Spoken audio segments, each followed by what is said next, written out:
Welcome back, y'all, to my thoughts from Town. Bruce here again. Now, today, I wanted to kind of talk to you about something that we did for almost every weekend during college. One of the Treehouse Gang buddies, Tom, and me would go boating. Now, I had acquired a little 16-foot fishing boat, little V hull, fiberglass boat. It was a boat that had been used in a local hunting and fishing television show for decades that was no longer being produced. Nobody really wanted or had a need for the boat, so it ended up in my hands. I gave it a big facelift, and then Tom and I got all our stuff together. We got lovely little, padded seats with arms and backs that clamped onto the flat rails, the flat benches of the boat. They'd swivel and everything. We got ice chests. We had my AM/FM cassettes, portable stereo, battery operated. We had a little hibachi. We had everything we needed to do nice little boat trips. And it had a little 18 horse Evinrude engine on it. It was reliable. It did the deal.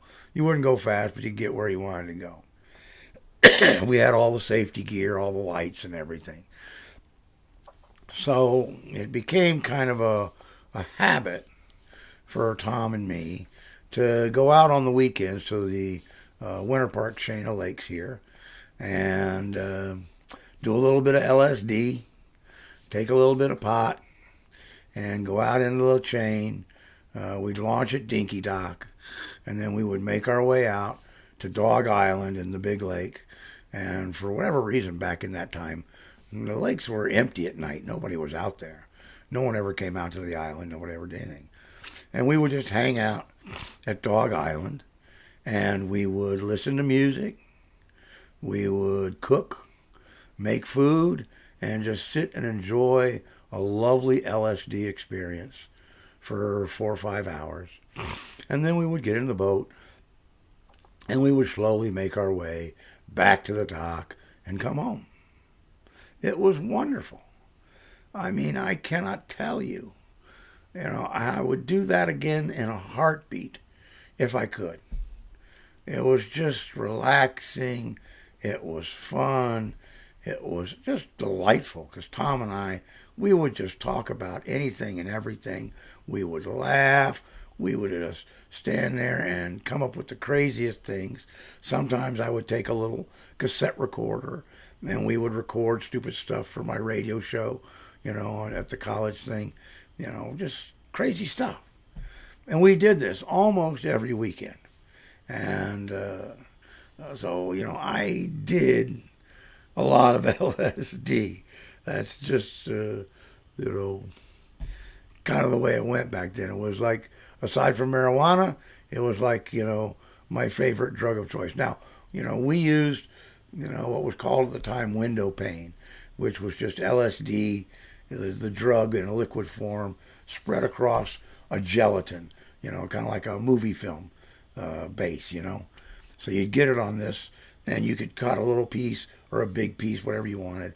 And of course, we had done it enough. We knew exactly the size piece we would cut so that we would, get all of the high of the LSD, but we wouldn't really hallucinate very much. Maybe just a little, but not very much. If we really wanted to go bore, go for it, we knew the size to take, and we did that every now and again. But most of the time, we just kept it nice and simple and easy, and did our thing. Occasionally we'd go to football games, and watch the game, and man, I tell you, woo, a football game tripping is something, or going to like an arcade. Man, that's intense. I mean, we tried all sorts of things, tripping on LSD, but the boat rides, we did a lot. Occasionally, we went to some of the bigger lakes around town, but most of the time, they were night trips in the boat out to Dog Island and just kind of doing our thing. Every now and again, we might have a third party guest come along. That wasn't common, but it did happen every now and again.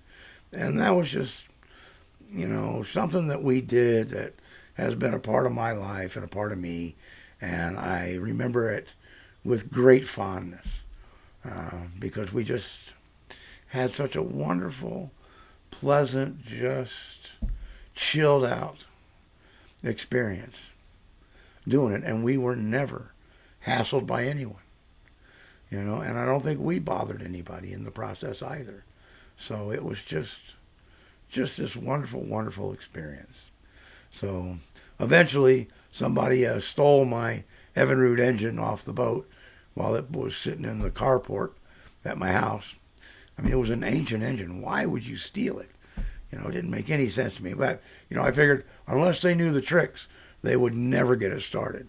Because you had to know exactly the right button process, how to pull the choke, how many times, hold this, to get that thing started, or you would never get it to crank up. So, good luck to them. But once that happened, that ended our lovely, boating career to Dog Island. But I still, all the same, still remember it with great fondness. And I'm sure Tom does too. So I just wanted to relay that so that everybody understood that. Thanks very much. Peace. Hang 10. Catch you on the next one.